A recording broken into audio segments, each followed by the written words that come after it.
¿por qué en el periodo democrático no ha habido proyectos partidarios estables, pero en el periodo autoritario sí? ¿Por qué hubo proyectos ideológicos nacionales como el PR, el MLN, la democracia cristiana, con organizaciones mucho más abarcadoras del territorio, estables en el tiempo, 20, 30, ¿cuántos fue la democracia cristiana? 40 años o 50, no me acuerdo, hasta desaparecer. O sea, ¿y por qué en democracia ya no? ¿Por qué la democracia no solo mató los proyectos históricos, sino además no ha producido nuevos proyectos estables? Lo más parecido, lo digo respetuosamente, a un partido estable en los últimos años es la única. No sé si por estrategia o por qué razón, pero el hecho de que haya, digamos, hecho gobierno, o sea, llegado a segunda ronda en su primer competencia, hecho gobierno en la segunda, y después de hacer gobierno haya sido competitivo en las dos elecciones anteriores, es una contratendencia. Todos los partidos que llegaron a hacer gobierno en este país, en los dos siguientes procesos se debilitaron notablemente e incluso algunos desaparecieron. Entonces digamos que cito a la UNE como una contratendencia, que de todos modos en el contexto de la crisis política que se dio el año pasado tiene desafíos muy notables para posicionarse, digamos, a futuro como un partido estable, pero como te digo, es lo que medio pinta como un proyecto de cierta estabilidad a lo largo de 20 años aproximadamente en términos de competitividad electoral. Pero ¿por qué no está atrás? No se produce. Bueno, hay muchas respuestas, ninguna, digamos, suficientemente consistente. Hay elementos que tienen que ver con la cultura política. Hay elementos que tienen que ver con la tendencia general de fragmentación de la sociedad guatemalteca. Se fragmenta el movimiento indígena, se fragmenta el movimiento de mujeres, se fragmenta los jóvenes, se fragmenta el movimiento LGBTI, se fragmentan los sindicatos, se fragmentan los movimientos sociales históricos. ¿Qué queda? ¿Qué está integrado? Yo digo respetuosamente, se fragmenta el sector privado, que era lo más cohesionado que había, ahora están, perdón, con franqueza, cada día más diferenciados, ¿verdad?, en sus intereses. Entonces hay una tendencia general de fragmentación en la sociedad, que lo que te dice cuando lo ves desde la perspectiva cultural, de la cultura política, es que es muy difícil en una sociedad altamente fragmentada construir proyectos compartidos. Y un partido es, por su naturaleza, un proyecto compartido. Es, por su naturaleza, un proyecto compartido. Será estable en la medida de que logre sumar más actores que compartan ese proyecto. Por eso, esas aventuras individuales, que pueden ser exitosas o fallidas, no generan partidos. Generan aventuras electorales que pueden ganar elecciones, pero no significa que hagan partido con visión de futuro, ¿no? Entonces tendríamos que hacer un análisis más complejo, diría yo, con más variables, porque me parece que no tiene que ver solo con la relación sistema electoral-sistema de partidos. Ahora bien, aquí hay varios dirigentes políticos, ¿verdad? Yo sé que ustedes me van a decir que cuesta mucho hacer un partido en este país. Es dificilísimo conseguir los afiliados. Pero sin embargo ustedes en Guatemala tienen uno de los sistemas más permisivos para hacer partidos en toda América Latina. Y con todo lo que se quejan de que cuesta mucho hacer partidos, las reglas en el caso de Guatemala son mucho más fáciles que en muy buena parte de los otros países de la región. Entonces, además hay una variable institucional, ¿verdad? La variable institucional es que reglas permisivas generan fragmentación en el sistema. Reglas más elevadas normalmente tenderían a depurar el sistema. En Guate igual la reforma electoral demostró que eso tampoco era del todo cierto. Cuando pasa la reforma 2004-2006 se cambió el número de afiliados, ¿se acuerdan? Se subió a 0.30 y la aspiración era contraer un poco el número de partidos. Desapareció después de la elección del 2007 el mismo número de partidos que en la elección anterior, 3. Entonces, ¿qué significó eso? Que los partidos no es que no tienen capacidad de organización, voy a decirlo cariñosamente, yo trabajo mucho con partidos que son un poquito sinvergüenzas, van a funcionar de acuerdo al mínimo legal que se les exija. Si les exigís poco, dan poco, les exigís más, incrementan su capacidad. La lección aprendida después del 2004-2006, la reforma, es que la mayor parte de los partidos consiguieron dar el salto a las nuevas reglas. Entonces no es un problema de capacidad, es un problema de decisión y voluntad política. Es un problema de que es más funcional la institucionalidad informal, funcionar legalmente con el mínimo y funcionar informalmente en términos prácticos, porque aumenta la discrecionalidad de las élites nacionales, especialmente en materia de administración de los recursos y segundo en materia de asignación de cargos. Entonces hay un gran poder centralizado en las élites. Pero por eso le digo, hay otras variables, ¿verdad?, que no tienen que ver tanto con la mecánica electoral, sino más bien con la cultura política y con las dinámicas de funcionamiento de los partidos políticos. Sin ánimo de querer tener la verdad absoluta, pero en el tiempo del conflicto armado interno existía la división en la clasificación izquierda y derecha. Y literalmente los partidarios de estas ideologías morían por sus ideales. Tal vez esa es la razón por la cual había esa lealtad a los partidos políticos y su institucionalización. Ahora vemos candidatos o políticos de izquierda en los partidos de derecha y viceversa, y se venden, ¿no? La oferta que haya en los partidos políticos, que ya no es ideología, esa es mi visión. Bueno, ese elemento que usted introduce es muy importante y es un signo de la época aquí y en cualquier otra parte del mundo, ¿eh? Países con altos niveles de desarrollo medio o niveles de desarrollo bajo.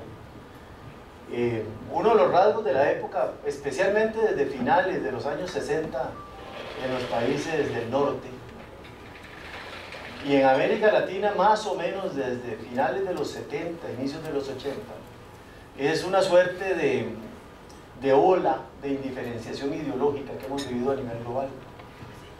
Los viejos paradigmas ideológicos se volvieron crecientemente difusos. Y lo que los hizo difusos no es que hubieran cambiado sus postulados. Lo que los hizo difusos en la comprensión de la gente es que independientemente de quién llegara a gobernar, aplicaba el mismo tipo de programa. Era la época de los programas de ajuste, de los programas de estabilización económica, de la época de la renegociación de la deuda, de la apertura de lo que se llamó en la última parte del siglo pasado la transformación de las estructuras económicas a economías abiertas a las exportaciones, o en el nuevo siglo los tratados de libre comercio, ¿verdad? En el norte eso fue conocido como una nueva ola neoconservadora o neoliberal. Tenía los dos rasgos, porque mutaron tanto actores conservadores como liberales tradicionales. Pero lo que era importante es que el principio básico que tenía esa ola era, bueno, usted puede ser socialista, socialdemócrata, demócrata cristiano, anarquista, liberal, conservador. Este es el programa. Entonces, cuando los gobiernos llegaban y aplicaban el mismo programa, independientemente de que dijeran misa en las campañas, o de que ofrecieran casas diferentes en las campañas, la lectura implícita de la ciudadanía es que no había diferencia. No había diferencia, hay una suerte de indiferenciación ideológica. Que independientemente de que ustedes sean afectos o no a una figura como Hugo Chávez, habría que reconocerle a Chávez que reposicionó la diferenciación ideológica en América Latina. Inició el reposicionamiento de la diferenciación ideológica en América Latina, revirtiendo esa sensación de indiferenciación que estaba presente en el periodo previo. Y el hecho de que hubiera una ola de gobiernos progresistas de distinto tipo y origen, porque no son lo mismo, ¿verdad?, como Correa, como Morales, como Chávez, la misma Kirchner en Argentina, etcétera, digamos, generó, digamos, una percepción de reposicionamiento de la vieja bipolaridad ideológica entre izquierdas y derechas, que es relativamente ficticia, porque las izquierdas son en plural izquierdas, no funcionan igual, no tienen las mismas lógicas ni tienen los mismos programas. El manejo macroeconómico de Morales es absolutamente ortodoxo. Interesante, ¿eh? ¿En qué se diferencia de los modelos, digamos, como los de Santos, como los chilenos, otro? En que sí tienen, digamos, una política de crecimiento del gasto que no tienen estos otros. Pero bueno, fuera de eso, digamos, los conceptos son básicamente los mismos. Entonces hay que verlo con cuidado. Pero esa variable ideológica es importante. Ahora bien, en general, las ideologías importan cada vez menos. Y respetuosamente lo digo, aunque yo creo en los programas también. Por lo menos el viejo programismo, perdón que me desvío un poquito, pero me parece que da para la reflexión. El viejo programismo partidario es absolutamente obsoleto, se lo digo con franqueza. Aquellos viejos documentos donde hacíamos 300, 400, 1000 páginas, donde decíamos qué iba a hacer la secretaría esta, el ministerio aquel, la dirección J, ¿va? No sirve. ¿Por qué? Porque los dilemas de la gestión estratégica de los gobiernos en las sociedades contemporáneas son tan complejos que un plan preestablecido se vuelve obsoleto a los 2 meses. El último caso de un plan sofisticado de gobierno que se hizo en este país lo hizo la UNE en el gobierno en la competencia electoral que llevó a Colón al poder, en el 2007. Si ustedes se acuerdan, hubo un proceso muy interesante, desde consultas de la base y fueron subiendo un congreso ideológico, un documento como de 1000 páginas. Y yo recuerdo que Colón se fue a una invitación que le hicieron los españoles, una fundación española entre la segunda ronda y la toma de poder, y cuando regresó llegó con la conclusión de que el programa no le servía. Y yo no sé si hay alguien de la UNE acá que se acordará en ese momento, o algún otro u otra que lo recuerde, pero llegó y dijo que iba a utilizar 4 matrices estratégicas. No me acuerdo cómo se llamaban, creo que era desarrollo económico, cohesión social, integración, se llamaba la de política exterior y alguna otra, ¿verdad? Porque el modelo de plan era demasiado rígido. La nueva tendencia son matrices funcionales, estabilidad en los principios y lineamientos con flexibilidad en los cursos de política pública y en las tácticas de gestión, en la dinámica de gestión.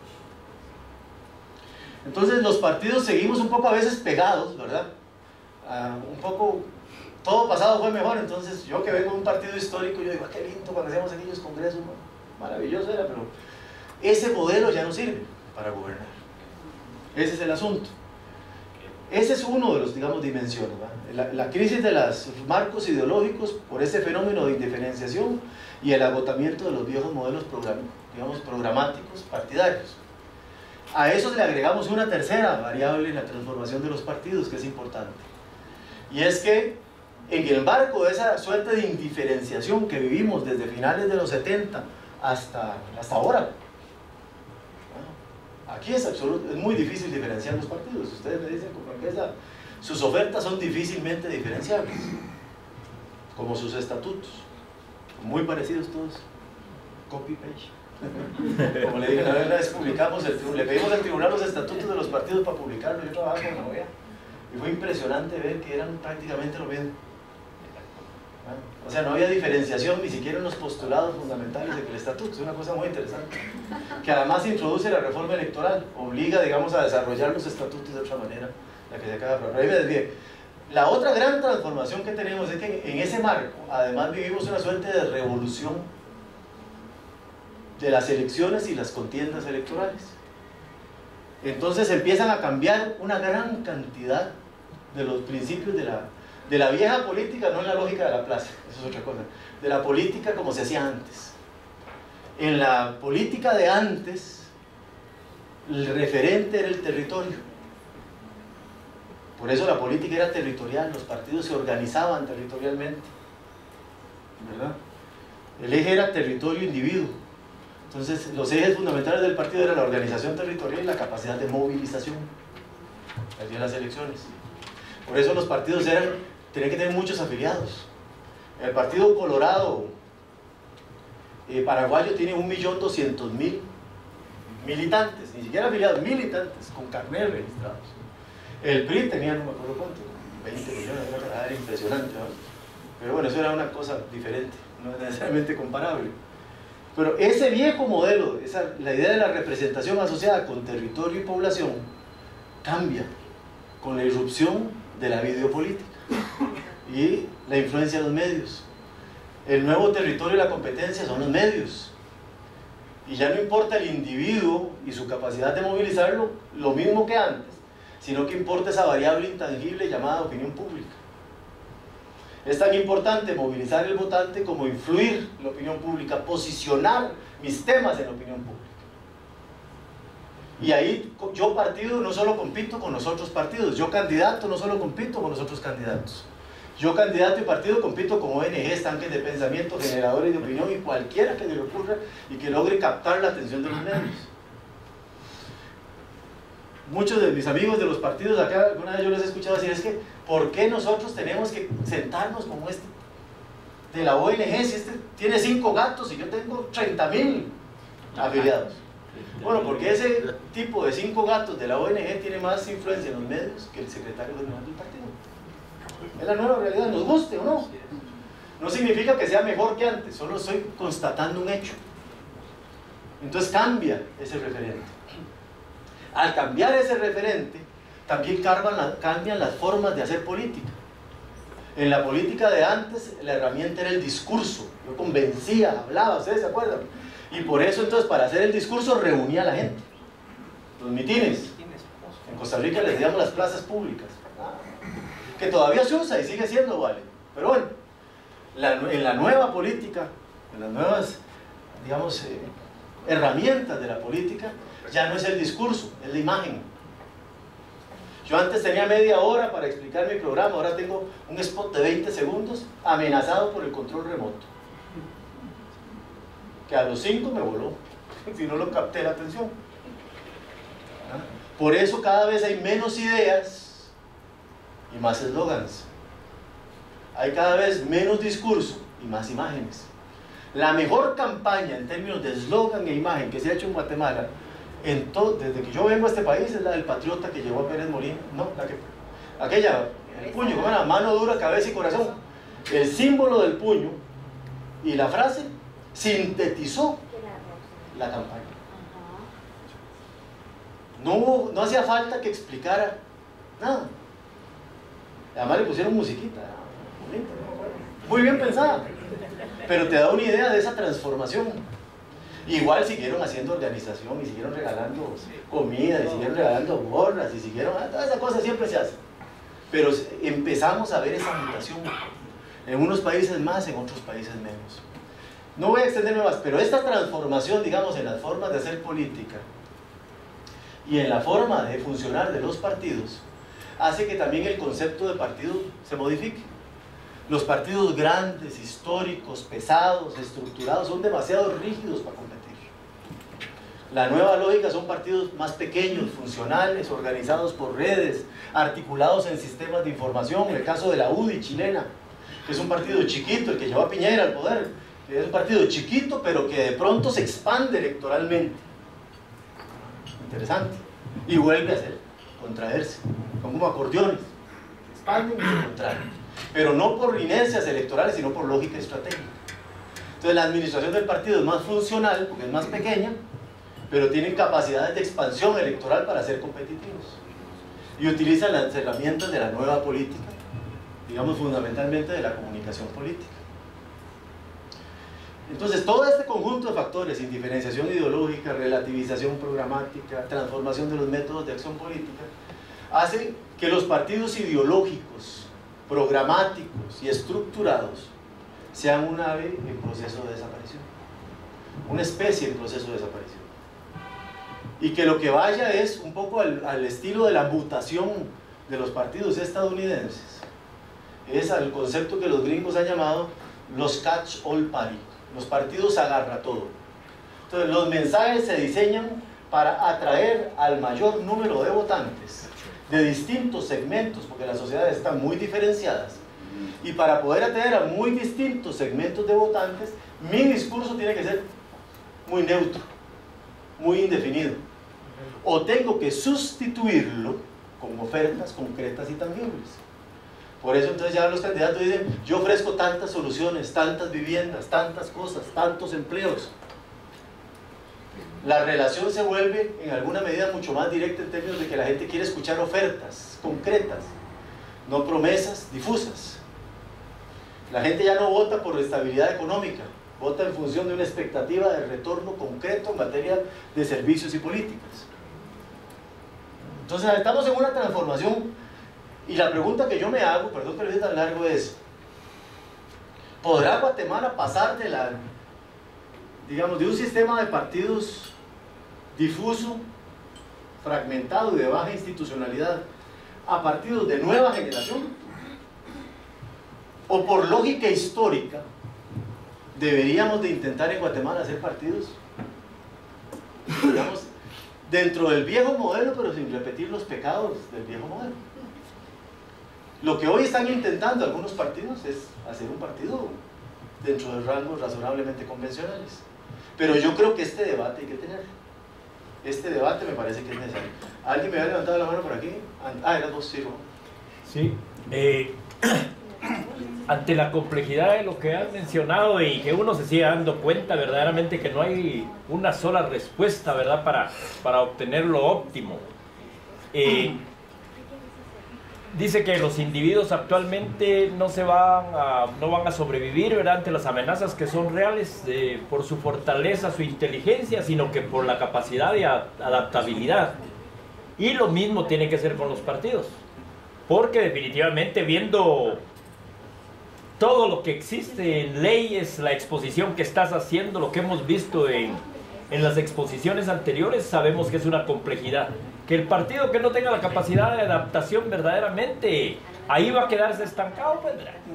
Y si surgiera todavía en estas nuevas propuestas de cambios a la ley electoral de la participación obligatoria de los partidos, que quien no participe puede ser eliminado automáticamente, pues yo creo que hay también un gran valladar que seguir analizando, Eduardo, y especialmente sobre la cuestión de la adaptabilidad que tienen que tener los partidos, ¿verdad? No hay necesidad ni obligación de tanta rigidez, ¿verdad? Requiere verdaderamente esa flexibilidad.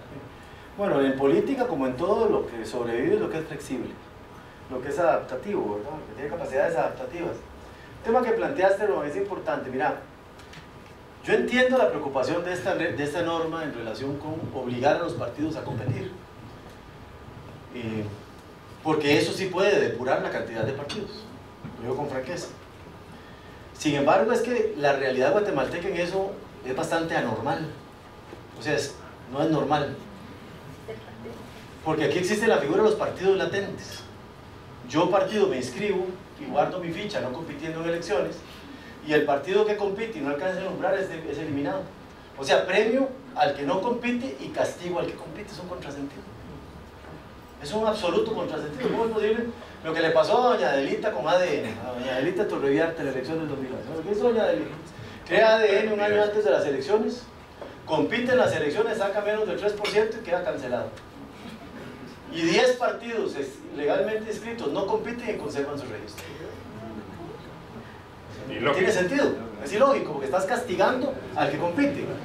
Ahora bien, la ley da opciones, en el caso de Guate, de asociaciones políticas. Si no querés competir en elecciones, no hagas partidos. Los partidos son para competir. Yo sé que ahora todo este discurso, que partidos electoreros, no, pero mire, tampoco lo vayamos a otro extremo. Un partido que no compite en elecciones no es partido. El partido, por su naturaleza, es para acceder al poder, y si no tiene vocación de acceder al poder, haga una ONG, haga una asociación política, un centro de pensamiento, un tanque de pensamiento, lo que sea. O cree una red de damas vicentinas o de caballeros vicentinos, haga cualquier otra cosa, pero no haga un partido, porque el partido es para competir por el poder. Si no vas a competir, no hagas partido. Entonces yo creo que hay que tener las dos dimensiones. ¿Cómo generas una legislación que no permita castigar al que compite y premiar al que no compite? Pero a la vez, ¿cómo asegurarte de que las barreras electorales que establezcas no castiguen la pluralidad de partidos que pudieran surgir? Pero otra vez, el problema no es el número de partidos. El problema es que lo que usted haga, ese partido tiene que ser estable. El problema es la estabilidad del sistema. Usted puede tener 2 o 200 partidos. Ese no es el punto. El punto es que sean estables. Ese es el punto, la estabilidad, porque si no hay estabilidad, no hay gobernabilidad. Muy difícil generar regímenes políticos gobernables. La persona que está Gracias, Eduardo. Solo para complementar lo que dijo el compañero Román. Solo les adelanto que nos pegamos una desviada monumental en los sistemas electorales. Ya vi la cara de Carlos, ¿de qué está hablando? ¿No? Pero bueno, solo para que ahorita retomemos, porque si no ya se nos acaba el tiempo. Es que es interesante el tema, ¿verdad, Eduardo? Muy interesante y apasionante además. Y que, por ejemplo, en Guatemala tenemos ese caso de los partidos que se forman únicamente para engavetarlos y sacarlos cada vez que van a haber elecciones. Y ahí tenemos el caso del PLP, ¿verdad? Del Liceo Asisclo de Valladares, que tiene menos afiliados de lo que exige la ley, sin embargo el Tribunal Supremo Electoral no lo ha podido cancelar, ¿verdad? Entonces, y en la elección pasada hubo una candidata que quiso hacer uso de ese partido, llevarlo a la legalidad con el número de afiliados, pero con firmas falsificadas, ¿verdad? Entonces, hasta cometiendo delitos electorales. Y ese es el problema que tenemos en Guatemala. Actualmente hay un comité por formación de un partido político que en menos de 2 meses presentó más de 15.000 firmas. En menos de 2 meses, y para los que estamos en partidos políticos sabemos que eso es imposible, ¿verdad? Y entonces son nuevamente firmas falsificadas, ¿verdad? Entonces la gente sigue cometiendo delitos y eso es grave para el proceso electoral, ¿verdad? Porque solo van en busca del interés de una persona, ¿verdad? Y ahí cierro ese capítulo, pero sí quisiera opinar que las próximas elecciones en Guatemala van a ser sobre nuevas reglas, y el hecho que el Tribunal Supremo Electoral haya logrado que se incluyera dentro de las reformas aprobadas a la ley electoral lo que es los medios de comunicación, en la cual todos los partidos políticos que presentemos candidatos a la presidencia o a los diferentes cargos de elección popular vamos a tener los mismos derechos en igualdad, local, nacional, ¿verdad? Entonces esas condiciones van a hacer nuevas reglas en las cuales se va a poder competir en igualdad de condiciones, y además está prohibido que alguna persona particular pueda contratar. El mismo partido político no puede contratar publicidad. Entonces las reglas han cambiado. Yo pienso que va a ser muy diferente en las próximas elecciones en el 2019, Eduardo. Bueno, ese caso que citas de los medios es un caso en donde una reforma que toca un punto y no ve los otros tiene efectos no deseados. El incentivo del acceso garantizado a medios va a generar un pico de inscripción de partidos, porque no se aumentaron los requisitos de creación, que era el punto de equilibrio. Entonces, mire, no sé, puede que tengan unos 50 partidos ustedes, son por lo bajo, por la expectativa de que tienen acceso garantizado a medios. Hay virtudes y defectos, porque imagínense lo que sería 30 candidatos con acceso garantizado a medios. ¿Qué les van a dar? Como 3 segundos por partido. Otra vez es cuando una reforma tiene, o sea, la reforma es buena, yo creo en esa reforma, como funciona en Chile o en México, pero tiene que venir acompañada de reglas para que los partidos puedan acceder, o sea, los criterios de idoneidad o de competencia. Pero aquí la reforma quedó un poco desbalanceada. Sí. Mi inquietud va referente a lo que usted mencionó, que cuando usted tenía 12 años, usted ya formaba parte de un partido político. Entonces mi inquietud va referente a qué fue lo que a usted lo motivó o cuáles fueron los mecanismos que ha utilizado el sistema político de su país para generar ese atractivo o esos incentivos para que una persona de 12 años se acerque a un partido político. Porque en el caso de Guatemala son muy pocas las personas que somos jóvenes, digamos en un promedio de 18 a unos 30 años, que quisieran estar en un partido político, ¿verdad? Entonces mucho menos una persona que está en ese rango de edad de 12 años. Bueno, yo creo que si algo tenía en esa época Costa Rica era, bueno, primero, ¿por qué me metí? Porque venía de una familia política. Un tío mío fue fundador del partido, ministro, embajador, carajas que podía hacer, entonces era como parte del ADN partidario, familiar, pero eso ya es diferente también. Ahora en las familias se han vuelto mixtas, muy simpático, hay tener una persona que va como a veces salen en un mismo carro la familia con las banderas de 4 partidos diferentes, ¿no? Es muy simpático, porque vos decís claro, la cosa, pero bueno, es parte del rasgo de pluralidad, digamos, que está adquiriendo el sistema partidario ya. Lo otro es que los partidos tenían estrategias explícitas de desarrollo de sus bases organizacionales y de sus afiliados. O sea, Liberación Nacional, cuando yo me incorporé, que fue más o menos en la segunda parte de los años 70, sí, déjame ver, nací en el 65, 12, en el 77, digamos, más o menos, 78 que empecé, para la elección del año 1978, ya habían estrategias. El partido, por ejemplo, reclutaba lo que se llamaba el movimiento de guías, que éramos todos los chiquillos, digamos de 11, 12, 13 años, ¿no? Y había el movimiento juventud, y además del movimiento de jóvenes estaba el movimiento universitario y el movimiento de enseñanza media del partido. O sea, era un partido de vieja escuela, con estrategias diferenciadas, secretarías especializadas. Teníamos movimiento de mujeres desde los años 70, antes de muchas. En Costa Rica fue un caso muy interesante, por ejemplo, en el tema de los mecanismos de acción afirmativa. Primero lo establecieron los partidos en sus estatutos internos y luego se lo llevó necesariamente el camino. A veces hay que forzar las cosas. En el resto de América Latina, en buena parte ha habido que establecer una ley porque los partidos no quieren reconocer, digamos, los grados de subrepresentación que en este caso las mujeres tienen. Pero lo que digo es que había estrategias, o sea, había organización interna y estrategias. Había, por ejemplo, secretarías sindicales, entonces atraía dirigentes y miembros de los sindicatos, de cooperativistas. Había una estrategia especializada para atraer a los cooperativistas, que el movimiento cooperativo en Costa Rica es muy desarrollado. Había estrategia de agrarios para campesinos, o sea, era una cosa bien compleja. Entonces, creo que, digamos, a la tradición o a las identidades históricas derivadas de la guerra civil y que se expresaba en las tradiciones familiares, además, especialmente Liberación, pero luego lo hizo muy bien la Unidad a partir de los años 80, generó estrategias diferenciadas de atracción y de incorporación al partido de distintos actores. Entonces, si te llegan a buscar, es diferente a que solo alguien te diga, mira, ahí está un partido. No, llegaban, te tocaban la puerta de la casa y te explicaban. Y por ejemplo, mi mamá decía, ¿qué va a ir a hacer mi hijo ahí? Y él decía, no, mires, va a tener esta función, tal cosa. Pero además, estos son los coordinadores, van a ser responsables de la seguridad de su hijo. O sea, había un concepto, digamos, muy diferente, ¿no? Que no existió, y debo decir, ahora es un caos de la gran puñeta. Pero bueno, así era cuando yo me formé. Aquellos viejos tiempos dorados. Sí, señora. Sí, muchas gracias.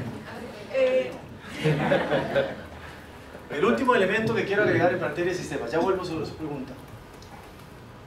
También está el otro factor de distorsión, que son las llamadas, digamos, ¿quiénes son los sujetos que postulan? Los partidos tienen monopolio de la postulación de candidaturas. Pero bueno, hay una tendencia a hablar de candidaturas independientes. Ya existen en Honduras, en El Salvador, en la vecindad, existen en México, en donde incluso ya ganaron por primera vez algunos candidatos independientes en la Cámara y en gobernaciones, perdón. Especialmente el famoso Bronco, que ese solo fue independiente de candidatura, porque ese es PRI por todos los lados, más o menos por haber formado históricamente en el PRI. Pero esto es importante porque si además de que ustedes, por ejemplo, abrieran listas, crean la figura de candidaturas independientes, vuelve mucho más complejo el sistema electoral. Pero además tiene efectos diferentes. Por ejemplo, si ustedes se quejan de que hay un sistema muy fragmentado de partidos y crean candidaturas independientes, lo que van a tener es 50 representaciones en el legislativo. Si estaban hablando de regular el transfugismo y eligen candidatos independientes, ¿a quién le responde ese candidato? ¿A quién se articula? ¿Actúa individualmente? Bueno, es una opción legítima. Lo que pasa otra vez, el contexto importa. Entonces, no necesariamente lo que parece bueno en el papel va a tener el efecto que nosotros esperamos si no lo ponemos en el contexto. Entonces, considerar opciones de listas desbloqueadas o listas abiertas o candidaturas independientes en un sistema como funciona hoy Guatemala puede tener efectos de apertura a actores marginados para bien, pero también puede tener efectos de fragmentación mucho más acentuada del sistema político.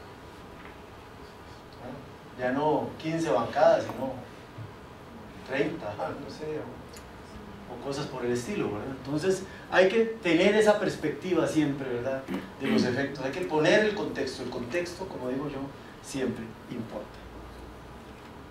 Bien. Bueno, ya esto lo vimos, lo fui adelantando, la caracterización del sistema guatemalteco. lo que tiene que ver con el primer punto. También hemos ido reflexionando sobre el segundo, ya vimos la relación entre el sistema de partido guatemalteco y eso. Tal vez les concentraría en el tercer punto. Mire, cuando hicimos una evaluación de las elecciones del 2007, bastante compleja, estamos haciendo otra que vamos a presentar probablemente en un par de meses, de la elección 2015. Incorporamos a la evaluación del comportamiento de los sistemas electorales para valorar en qué medida había sobrerepresentación o subrepresentación de algunos de los distritos. Y es evidente, digamos, que hay un marcado desbalance en el peso de los distritos electorales en el país. Tiene que ver, por supuesto, con las dinámicas poblacionales, pero tiene que ver con el diseño del sistema y la asimilación del distrito electoral a los, digamos, departamentos, en al menos 21 de los casos, ¿verdad? Entonces, cuando uno revisa el sistema guatemalteco, tiene que pensar cómo puede generar un modelo que represente tanto la variable peso poblacional, que es la que se privilegia hoy, ¿va?, el tamaño de la población, como la variable representación territorial. Porque en el caso de Guatemala, el tema de representación de los territorios puede ser una manera de mejorar el acceso, por ejemplo, de los pueblos indígenas al poder. En el modelo actual es muy difícil, pero en un modelo que incorporara la variable representación territorial digamos, en alguna proporción de relación con la variable población, podríamos mejorar la representatividad del sistema político desde la perspectiva de reconocer la pluralidad de territorios, comunidades indígenas y etnias en términos generales. Entonces, creo que eso es una cosa que es importante tenerlo en mente, porque por primera vez en muchos años, en esta tercera generación de reformas que viene o que se va a empezar a debatir, el debate sobre el sistema electoral está planteado. O sea, ha sido el gran tema ausente en la historia de la reforma electoral guatemalteca, excepto un proyecto que en su momento Manuel Valdizón presentó hace muchos años, unos 10 o 12 años, para crear distritos uninominales y que no tuvo viabilidad parlamentaria y fue archivado. Pero fuera de eso ha habido muy pocas propuestas de modificación al sistema electoral guatemalteco. Ahora viene con mucha fuerza, creo que heredado un poco del estado anímico de la plaza y de la movilización ciudadana del año pasado. Pero es muy importante entonces tener en mente estas reflexiones, digamos, que hemos estado planteando. En el caso guatemalteco hay distritos extremadamente sobrerepresentados, especialmente la capital y los municipios, y distritos marcadamente subrepresentados. Pero incluso en distritos con muchos cargos como Huehuetenango, como no tiene lógica territorial, la representación indígena está profundamente subvalorada. Ahora bien, otra vez el contexto importa.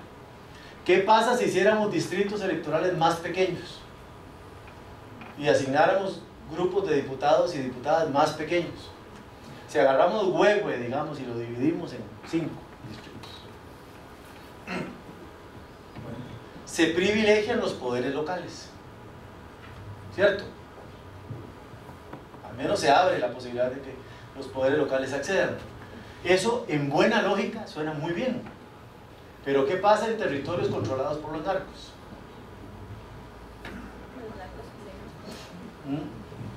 ¿O qué pasa, por ejemplo, en un escenario, digamos, de territorios con baja presencia del Estado? ¿Quién regula la política en esos territorios?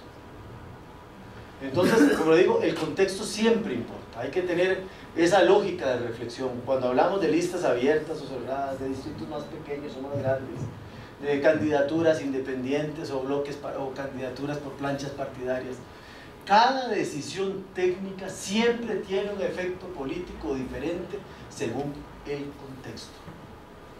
Eso es muy importante recordarlo. Una cosa es lo que está en el libro y otra cosa es cómo el efecto se presenta en el contexto específico. Entonces, y aquí con esto cierro y tiene que ver con su pregunta, cuando vemos la reforma electoral que empezamos a debatir, bueno, primero, cuando vemos la reforma electoral como proceso histórico, lo que vemos es que hemos tenido básicamente 5 preocupaciones estables cuando debatimos la reforma electoral en Guatemala. La primera era cómo mejorar la inclusión, lo que usted planteaba, la inclusión de las personas para que pudieran ejercer el derecho al voto. Y la reforma, y ahí hubo 2 grandes reformas claves, una procedimental y una institucional. La procedimental fue la descentralización de las juntas receptoras de votos que se estableció en la reforma del 2004 y 2006. Y la institucional fue la creación del RENAP y el documento personal de identificación personal.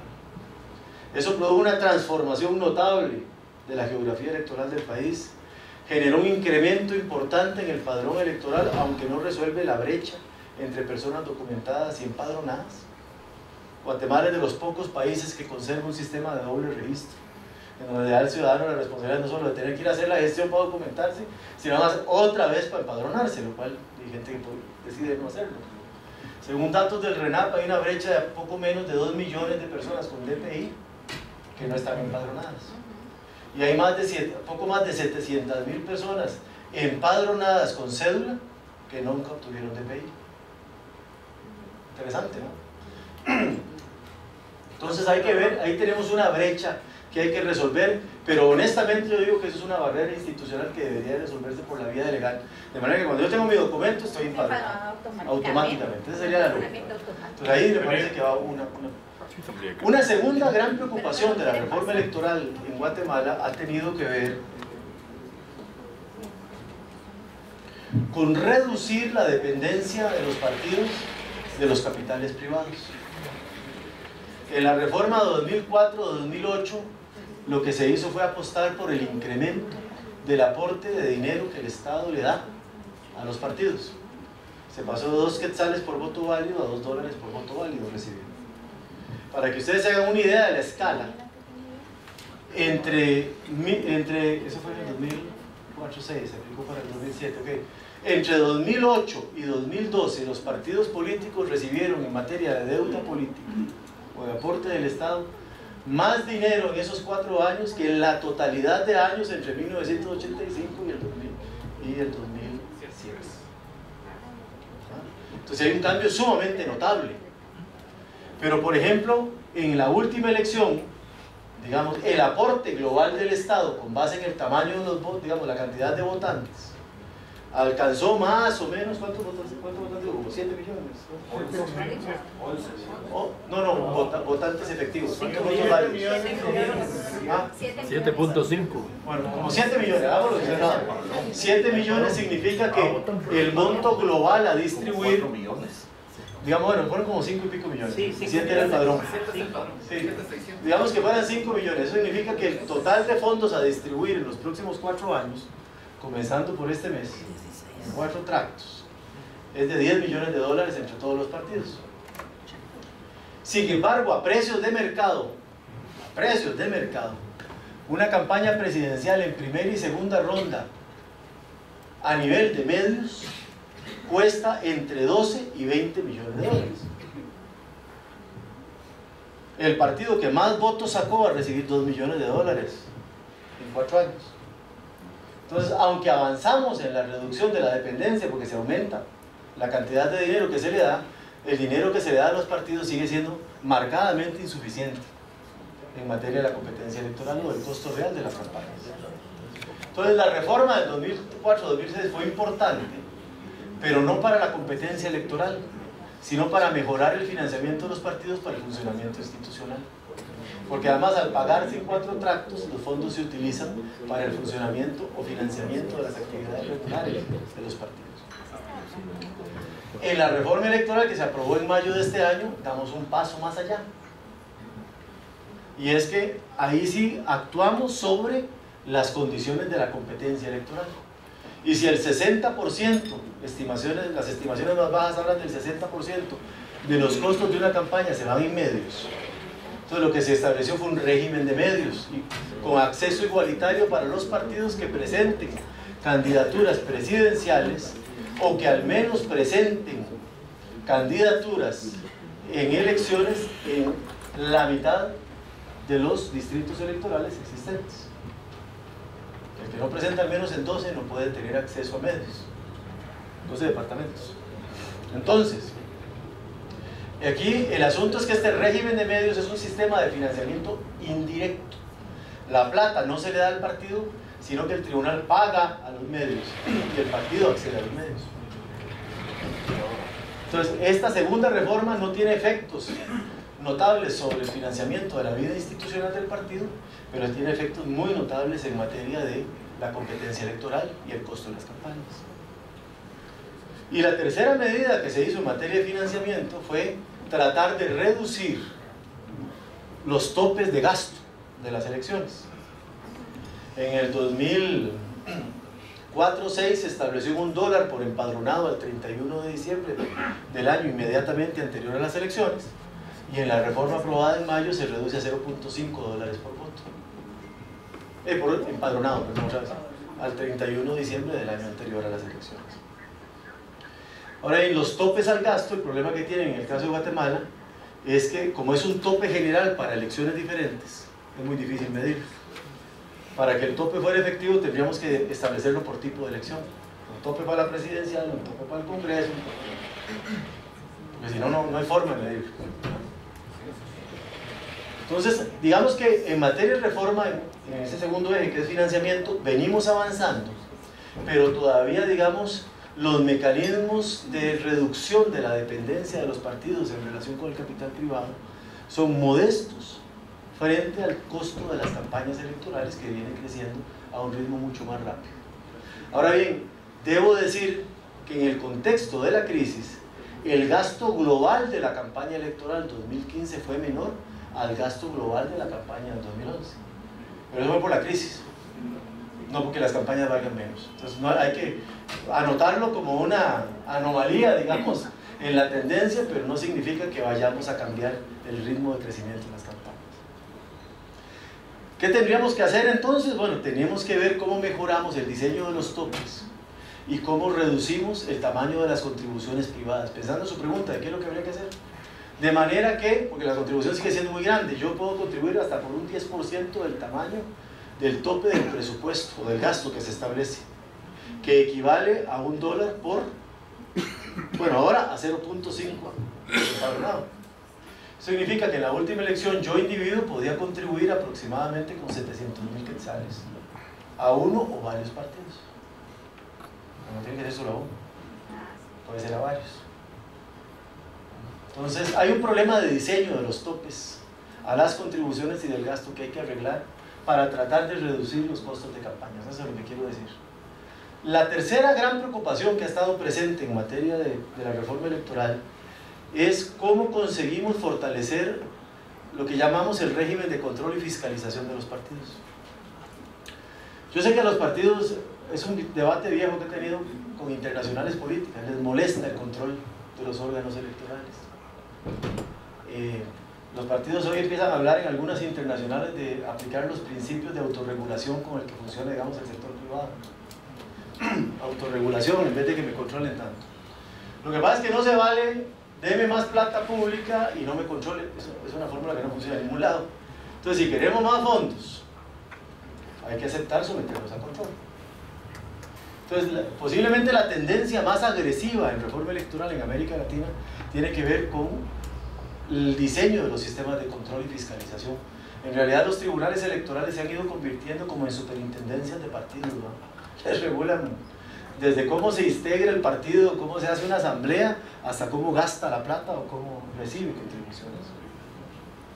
Y en esa materia la reforma del 2004-2006 avanzó, estableciendo por primera vez el mandato de que el tribunal fiscalizara las contribuciones privadas y además estableciendo una serie de mecanismos de contabilidad y transparencia y rendición de cuentas, cuenta única, registro de contribuciones,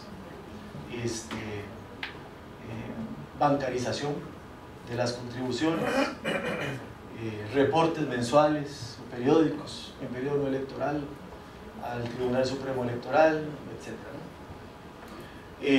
Ahí avanzamos en la dimensión afirmativa, aunque debo decir respetuosamente que muchos partidos fueron muy displicentes en sus informes y que el tribunal, lo digo también respetuosamente, fue muy displicente, no hizo sus auditorías, porque hubo partidos que entregaron informes en donde ni siquiera había balance contable, ¿no? O sea, reportaban ingresos por 10 y gastos por 30, y el tribunal no le preguntó, ¿y los otros 20? ¿De dónde salieron? O sea, pero igual ni siquiera a veces los reportes de los partidos eran coherentes, quiero decir, y que lo que se hace en esta nueva generación de reformas es ahora sí apuntalar, porque ahora eso ya no se va a poder hacer. Ahora se establece que el tribunal debe auditar, ahora se establece que el tribunal debe crear una unidad especializada de control y fiscalización, ahora se establece y se mandata que debe haber una instancia de coordinación interinstitucional, SAT, Superintendencia de Bancos, Contraloría, Tribunal, para hacer control cruzado de la información financiera que presentan los partidos y los contribuyentes. Entonces aquí venimos avanzando en esa materia, pero en este punto la agenda de futuro tiene más que ver con la capacidad del tribunal que con cambios en la ley, aunque todavía hay cositas que pudieran mejorar. Rápido, la cuarta gran preocupación en materia de reforma electoral que ha estado presente tiene que ver con el tema de las sanciones, de la capacidad coercitiva, o como decimos coloquialmente en materia de reforma electoral, cómo le damos dientes a la ley, cómo le damos dientes para que muera. Y ahí hay un principio que dice un buen amigo, don Daniel Sobato, que es probablemente el principal referente en materia de reforma electoral en América Latina, argentino, que dirige Internacional Idea para América Latina. Él dice que una reforma electoral que no duele no es buena. Entonces, que para que la reforma sea buena tiene que doler. Bueno, la reforma electoral guatemalteca del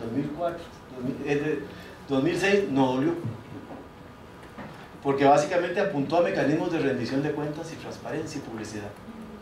Pero la reforma electoral de este año sí duele. ¿Por qué? Porque se aumenta notablemente el tamaño de las sanciones económicas y administrativas, pero además porque se personalizan y diferencian las responsabilidades. Entonces, si alguien incurre en una forma de financiamiento ilícito, el tribunal puede castigar al partido o castigar al secretario o al secretario general, que puede ser el nacional o el departamental, pero además puede castigar al medio o puede castigar al contribuyente. Entonces tenemos un régimen sancionatorio mucho más complejo, al tenor de las tendencias, digamos, regionales en la materia. ¿Qué falta en la materia de agenda futura en esto? El problema es que el tribunal es jurisdiccionalmente muy débil, entonces todas sus decisiones son impugnables. Aunque se llama supremo, en términos prácticos no es supremo. Entonces hay que mejorar la función jurisdiccional, la fortaleza jurisdiccional del tribunal, al menos limitando la posibilidad de recurrir de amparo las decisiones del tribunal ante la Corte Suprema de Justicia. Ahora bien, eso requiere reforma constitucional, según dicen los que saben de eso, ¿verdad? Entonces, a lo mejor habría que aprovechar la coyuntura del debate sobre la reforma del sector justicia y empezar a hablar en Guatemala de crear una jurisdicción electoral específica que se le asigne al TSE para que sus decisiones solo sean conocidas en alzada por razones de inconstitucionalidad ante la CC, que es otra vez la tendencia regional a nivel latinoamericano en materia de control y fiscalización. Y la quinta gran preocupación, perdón, ya para en esta, digamos, que ha estado presente, tiene que ver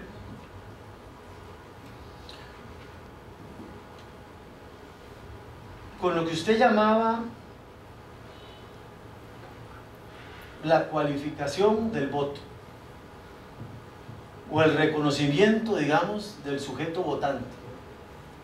Y aquí en esta materia el principal avance, además de los que citaba en materia de documentación, etcétera, tiene que ver con el reconocimiento del voto de los nacionales en el extranjero, que es un tema que ya estaba presente en 2004 pero no se aprobó, y que está presente y aprobado a partir de esta elección, con el riesgo de que la ley establece que debería ser implementado en el 2019, lo cual me parece otra vez una rigidez innecesaria en una ley constitucional que cuesta cambiar tanto. O sea, debería de ser el órgano electoral el que define el momento idóneo de implementación del sistema o el modelo de voto y no preestablecerlo en una legislación electoral. Por supuesto, se han reformado más cosas. Se ha tratado de aumentar los requisitos de creación de partidos, de mejorar los criterios de cancelación de partidos. Ahora se incluyeron nuevas reglas para la integración y democracia interna de partidos, como por ejemplo el principio de representación proporcional de minorías en los comités ejecutivos nacionales de los partidos, o los límites a la reelección consecutiva de las secretarías generales nacionales, departamentales y municipales. Ahora bien, lo que sí es muy notable es que en materia de fortalecimiento de la institucionalidad partidaria y en materia de democracia partidaria es probablemente el área más rezagada que tenemos. Entonces y ahí cierro, contesto su pregunta, ¿qué es lo que tendríamos que hacer en términos de agenda? Uno, plantear cómo generamos incentivos más allá del financiamiento para estabilizar e institucionalizar el sistema de partidos. Dos, cómo generamos un sistema, modificaciones en el sistema electoral que mejore la calidad de la representación política en términos de reconocer la diversidad sociodemográfica y sociocultural de este país. Esa es una deuda histórica que hay que plantear, hay que debatirlo al menos. Tres, cómo generamos mecanismos que garanticen la incorporación de grupos subrepresentados. Y si ya no vamos a hablar de cuotas, vamos a hablar de paridad. Es un tema que hay que debatir. Y hay que debatirlo con argumentos razonables, ¿va? No con preconceptos. Yo hablé con algunos con buenos amigos de la política y me decían, es que no estamos de acuerdo porque las mujeres no están preparadas. Bueno, ahí, yo he visto cada amigo en el parlamento tan mal preparado, yo no los escuché a ustedes preguntarles si eso es un requisito para competir. Entonces ahora resulta que para las mujeres sí es requisito ser preparadas, pero para los hombres no. Creo que tenemos que pensar cosas más inteligentes que eso, ¿verdad? O por ejemplo el tema de que a las mujeres no les interesa la política, eso es mentira. Si uno de los cambios más notables que hay es que la base de afiliadas mujeres en los partidos ha crecido más que la base de hombres. Pero eso no se ve reflejado en el acceso a cargos. En el padrón ahora hay más mujeres que hombres, y eso no se ve en los cargos. Entonces, ¿cómo que no les interesa la política? Eso es lo que nos conviene decir a los que estamos en el control de los partidos, pero no es cierto. Lo otro es que tienen el viejo concepto de la división público-privado, es que no pueden porque las mujeres tienen que hacerse cargo de que de la familia, que de esto. Si hay algo que está transformando esa relación sin que dejen la familia, porque nunca la dejan, es la incorporación de las mujeres a los mercados laborales. Y si ya reconocemos y aceptamos la incorporación de las mujeres a los mercados laborales, con la transformación en los horarios y en las dinámicas de funcionamiento de las estructuras familiares, eso aplica naturalmente en el ámbito de la política. Ese argumento no se sostiene de ninguna manera para oponernos a esto. Y lo otro es decir, bueno, que culturalmente no estamos preparados como sociedad. Mire, nunca hay un momento idóneo para hacer una reforma de ningún tipo. Eso es mentira. La viabilidad política se construye. Lo que hay son oportunidades. Pero las reformas se hacen cuando se presentan, cuando se genera la relación de poder que permite ponerlas. Los países que cambian y evolucionan para bien son los que no tienen miedo a plantearse los debates, digamos, de futuro. Y estos son los debates de futuro. O sea, un sistema político que no representa la sociedad en la que existe, ¿sí? ¿Qué legitimidad tiene en realidad? En términos prácticos, ¿qué legitimidad tiene? Y ustedes me pueden contestar, y se los dejo para reflexión porque ya tengo que ir para el aeropuerto. ¿Ustedes creen que la forma en que están integrados los órganos de poder en este país representa la sociedad de Guatemala?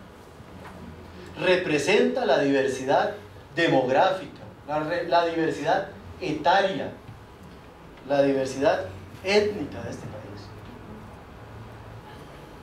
Creo que tendríamos que coincidir en que no. Entonces, al menos abramos el debate.